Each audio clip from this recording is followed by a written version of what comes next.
விஜய் தலைமையிலான எம்பிக்கள் கூட்டத்தில் திமுக பங்கேற்காது என்று கனிமொழி எம்பி தெரிவித்திருக்கிறார். விவரங்களை தர இருக்கிறார் செய்தியாளர் பாரிகார்த்திக். விவரங்கள் வழங்கலாம். வணக்கம். தமிழ்நாடு முதலமைச்சர் அவர்கள் தலைமையில் இன்றைய தினம் நடைபெற இருக்கக்கூடிய தமிழகத்தை சேர்ந்த நாடாளுமன்ற உறுப்பினர்களுடைய கூட்டமானது அதில் திமுக பங்கேற்காது என திமுகவினுடைய நாடாளுமன்ற குழு தலைவர் கனிமொழி அவர்கள் அறிக்கை வெளியிட்டிருக்கிறார். மேலும் அந்த அறிக்கையில் தொகுதி மறுவரையில் திமுகவினுடைய முந்தைய நிலைப்பாட்டில் எந்த மாற்றமும் இல்லை என்றும் இதில் மேற்கொண்டு விவாதிக்க எதுவும் இல்லை எனவும் தெரிவித்திருக்கிறார். நாடாளுமன்ற உறுப்பினர்கள் கலந்தாய்வு கூட்டம் என்ற பெயரில் தமிழக வெற்றிக் கழக அரசு நடத்தும் அரசியல் நாடகத்தில் திமுக பங்கேற்காது என்றும் மேகதாது அணைக்கு எதிராக தற்போது தீர்மானத்தை தமிழ்நாட்டில் எம்பிக்களுடன் இணைந்து ஒன்றிய ஜல்சக்தி அமைச்சரை நேரில் சந்தித்து தமிழ்நாடு அரசு வழங்கியிருப்பதனுடைய அதற்கான முன்னெடுப்பை பிரதிநிதிகள் முன்னுருவார்களா எனவும் தமிழ்நாடு அரசு பிரதிநிதிகள் முன்னுருவார்களா எனவும் கேள்வி கேட்டிருக்கிறார். மேலும் தொகுதி மறுவரை எனும் ஆபத்தை முதலில் எடுத்துரைத்து எச்சரித்தவர் எங்கள் தலைவர் என்றும் மேலும் தமிழ்நாட்டில் உள்ள அனைத்து கட்சிகளையும் அழைத்து கூட்டம் நடத்தி தமிழ்நாட்டினுடைய கோரிக்கைகளை தீர்மானங்களாக நிறைவேற்றினார். அதன் தொடர்ச்சியாகத்தான் இந்தியாவில் பல மாநிலங்களில் தொடர்ச்சியாக முதலமைச்சர்கள் மற்றும் கட்சித் தலைவர்களை அழைத்து நியாயமான தொகுதி மறுவரைக்கான கூட்டு நடவடிக்கை குழு கூட்டத்தையும் சென்னையில் நடத்தி காட்டினார்.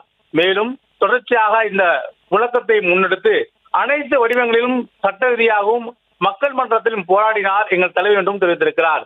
மேலும் தொடர்ச்சியாக தற்போது இருக்கக்கூடிய சூழலில் நாடாளுமன்ற கூட்டத்தொடரில் தொகுதி மறுவரை சட்டத்தை ஒன்றிய அரசு நிறைவேற்றப் போவதாக எந்த அதிகாரப்பூர்வ அறிவிப்பும் வெளியாகவில்லை.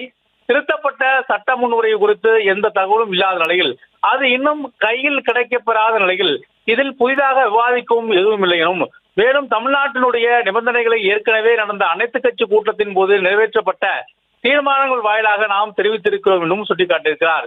மேலும் தொடர்ச்சியாக மக்கள் தொகை அடிப்படையிலே 71 கணக்கீடு செய்யப்பட்ட மக்கள் தொகையினுடைய அடிப்படையிலே நாடாளுமன்ற தொகுதிகள் தொடர்ந்து வரையறுக்கப்பட வேண்டும் என்றும் கடந்த 2000 ஆண்டில் அன்றைய பிரதமர் அவருடைய அப்போது ஏற்கனவே திமுக சார்பில் அந்த கேட்கப்பட்டு அதற்கான உறுதிமொழியும் தற்போது பெறப்பட்டதாகவும் தெரிவித்திருக்கிறார். மேலும் இத்தகைய சூழல்தான் தற்போது தமிழ்நாட்டின் உரிமைகளுக்கு எதிரான தனது பிரதிநிதித்துவத்தை குறைக்கும் வகையிலான தொகுதி மறுவரையை திமுக நிச்சயம் எதிர்க்கும். அதில் எந்த அளவுக்கும் சந்தேகம் இல்லை.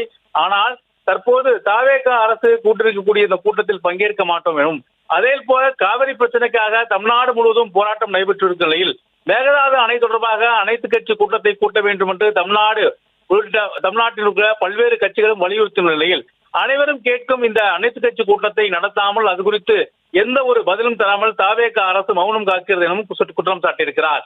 இந்நிலையில் தற்போது நடைபெறக்கூடிய இந்த கூட்டத்தை நாங்கள் பங்கேற்க மாட்டோம் எனவும் தெரிவித்திருக்கிறார். விவரங்களுக்கு நன்றி.